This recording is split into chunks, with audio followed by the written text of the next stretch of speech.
नमस्कार आदरणीय अध्यापक साथियों, मेरा नाम है युद्धवीर टंडन और आज मैं वीडियो जो आपके लिए लेकर आया हूँ वो वीडियो जुड़ी हुई है ई संवाद ऐप पर एक नए फीचर के बारे में जो कि इस पे रिसेंटली ऐड ऑन हुआ है एसएमएस फीचर। ई संवाद एक ऐसा ऐप है जिसका जन्म टीचर्स और पेरेंट्स के बीच में एक रिलेशनशिप, एक संवाद को कायम करने के लिए बनाया गया है। ऐसा ना हो कि स्कूल का बात घर में अभिभावक तक ना पहुंच पाए और अभिभावक क्या चाहता है वो अध्यापक तक ना पहुंच पाए। इसी समस्या को ध्यान में रखते हुए इस ऐप का इजाद जो है वो शिक्षा विभाग हिमाचल प्रदेश के द्वारा किया गया। इसमें बहुत सारे फीचर्स हैं, विद्यार्थी का पंजीकरण, असेसमेंट का रिजल्ट भरना, विद्यार्थी की डेली अटेंडेंस इंश्योर करना, होमवर्क भेजना और निपुण लक्ष्य अभ्यास मॉड्यूल। इन सब पर सेपरेट वीडियोस मैं बना चुका हूं जो कि आप मेरे यूट्यूब चैनल पर जाकर देख सकते हैं। रिसेंटली या हाल ही में जो फीचर ऐड हुआ है एसएमएस भेजें, जिसको आप कुछ ही नीचे स्क्रॉल करेंगे तो आपको दिख जाएगा उल्टे हाथ की तरफ, ये देखिए एसएमएस भेजें, इस पर हम बात करेंगे। इस फीचर में एक ऐसी सुविधा अब अध्यापक के हाथ में आ गई है जिससे वे लगभग हर प्रकार का मैसेज 6 अलग अलग कैटेगरीज के माध्यम से बच्चों से जुड़ा हुआ उनके अभिभावकों तक पहुंचा पाएगा। तो आइए जानते हैं किस तरह से ये फीचर काम करेगा। सबसे पहला जो इसमें कैटेगरी है वो है गृह कार्य।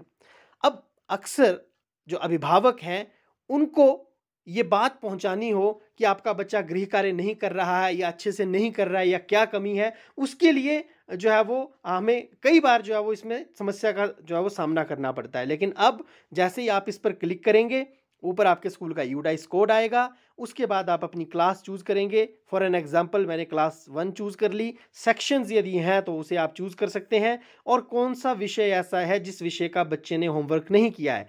फॉर एन इंस्टेंस, उदाहरण के लिए हिंदी विषय को ले लेते हैं।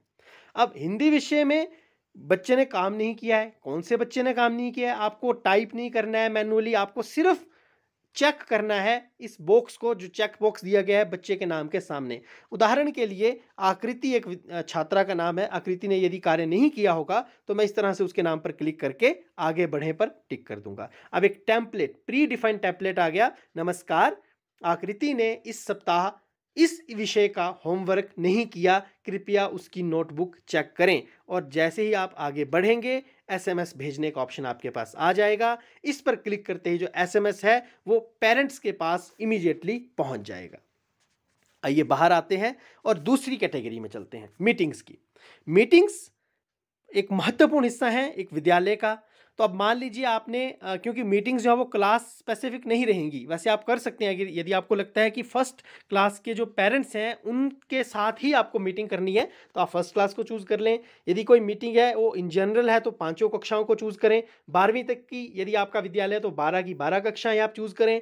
उसके बाद आप मीटिंग की श्रेणी यानी कि टॉपिक चुन सकते हैं, क्या वो आम सभा है, क्या वो एसएमसी की मीटिंग है, क्या वो शिक्षा संवाद है, पीटीएम है, निपुण मेला है या मदर्स मीटिंग है। कुछ भी है, आपने टिक कर लिया। अब आप तारीख को चयनित कर लें। उदाहरण के लिए फरवरी की 28 तारीख को मैंने चयनित कर लिया। 28 फरवरी 2023 चयनित हो गया है। और अब इसके बाद मैं जैसे ही एसएमएस भेजें बटन पर क्लिक करूंगा पेरेंट्स के पास ये मैसेज भी पहुंच जाएगा।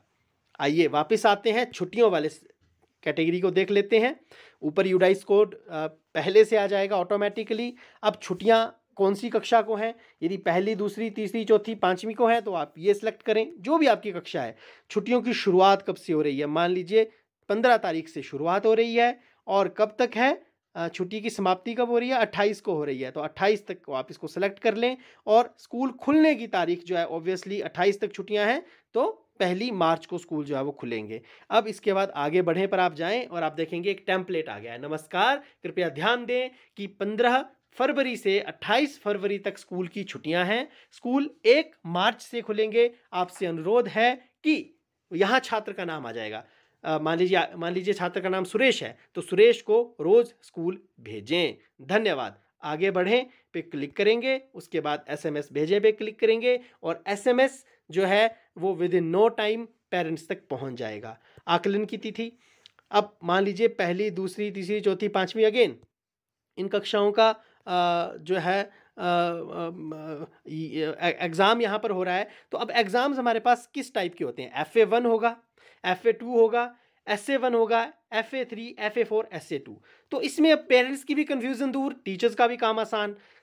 FA2 आपने सेलेक्ट कर लिया, उसके बाद आप डेट सेलेक्ट कर लें कब जो है वो आपका FA2 हो रहा है, और आकलन की समाप्ति की तिथि जो है, ऑब्वियसली 4 पेपर होते हैं तो आप 4 दिन बाद की डेट उसमें सेलेक्ट कर लेंगे, आगे बढ़ जाएंगे, प्री डिफाइंड टेम्पलेट आ जाएगा, वो पेरेंट्स उसको पढ़ लेंगे, और डेट शीट को अलग से भेजने का जो है वो आपको जो है वो काम नहीं रहेगा। सिर्फ आपको यही डिफाइन करके भेजना रहेगा कि किस दिनांक को जो है वो कौन सा एग्ज़ाम होना है, बाकी सारा का सारा इसमें हो जाएगा।